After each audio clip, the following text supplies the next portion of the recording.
Retour sur le plateau de Direct Investisseur, on accueille Valérie Gastaldi. Bonjour Valérie.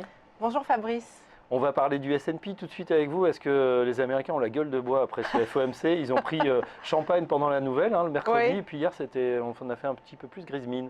Oui. Écoutez, je ne sais pas s'il faut s'en inquiéter ou outre Mm. mesure. Bon, ça dépend de l'horizon de temps auquel on veut penser. Si on se projette sur ce qui peut se passer en 2016, oui, c'est peut-être pas une très bonne nouvelle, cet accueil tout à fait tiède de cette première remontée des taux. Mais on va commencer par regarder un petit peu plus court terme, hein, Oui, c'est l'objectif, je crois.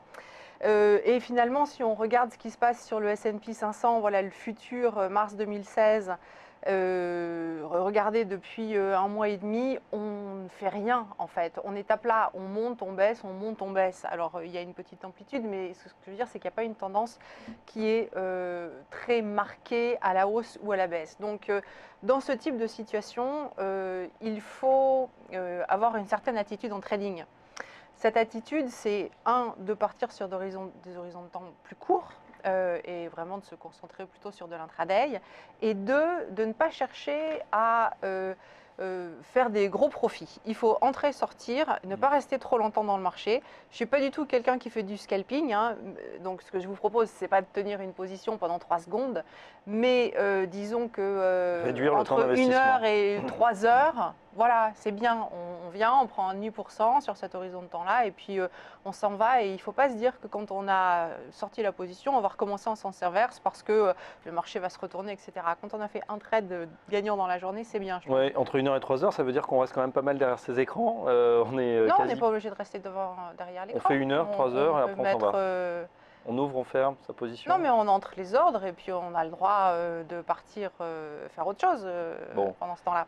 Alors, on va regarder justement sur le S&P comment... Alors, attendez un peu, que je retrouve mes marques et mes écrans.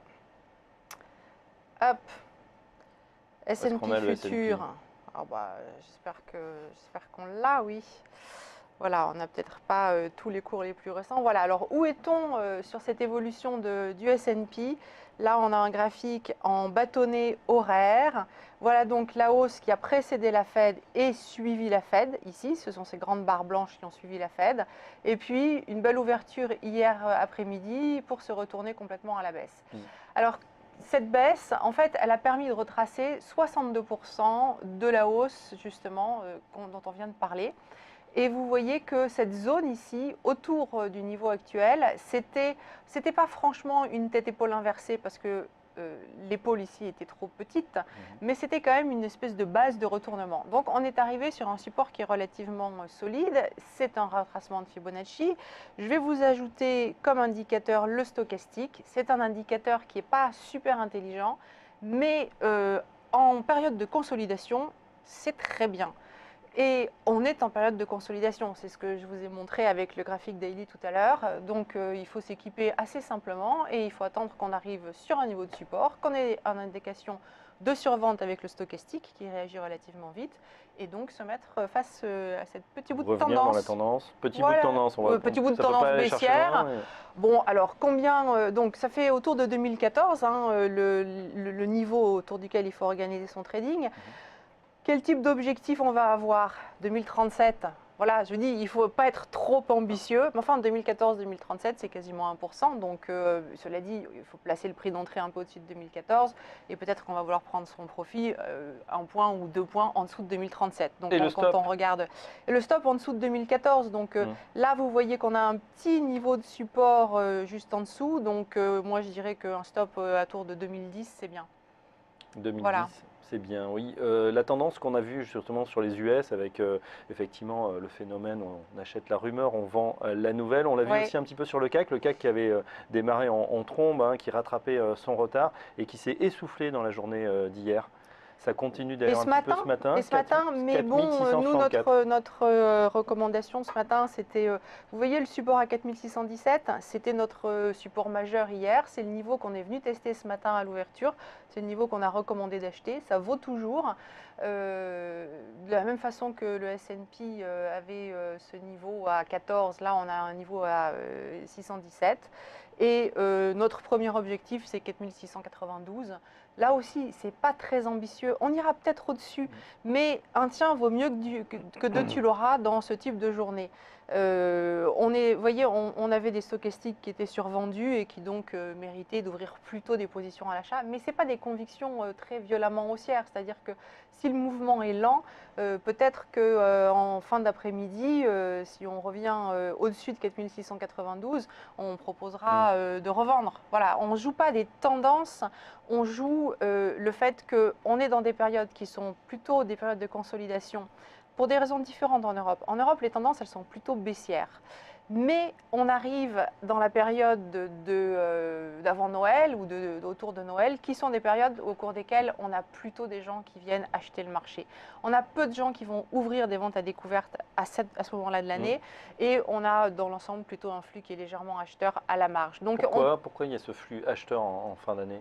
Bon, cette année, en plus, on a quand même pas mal de gérants qui avaient des poches de liquidité importantes en fin d'année. Pourquoi? Parce qu'on attendait des prix d'entrée bien, parce qu'il y avait cette incertitude sur 3 banques centrales qui s'exprimaient au mois de décembre chacune. Enfin, la Banque du Japon, à la limite, c'était la moins importante.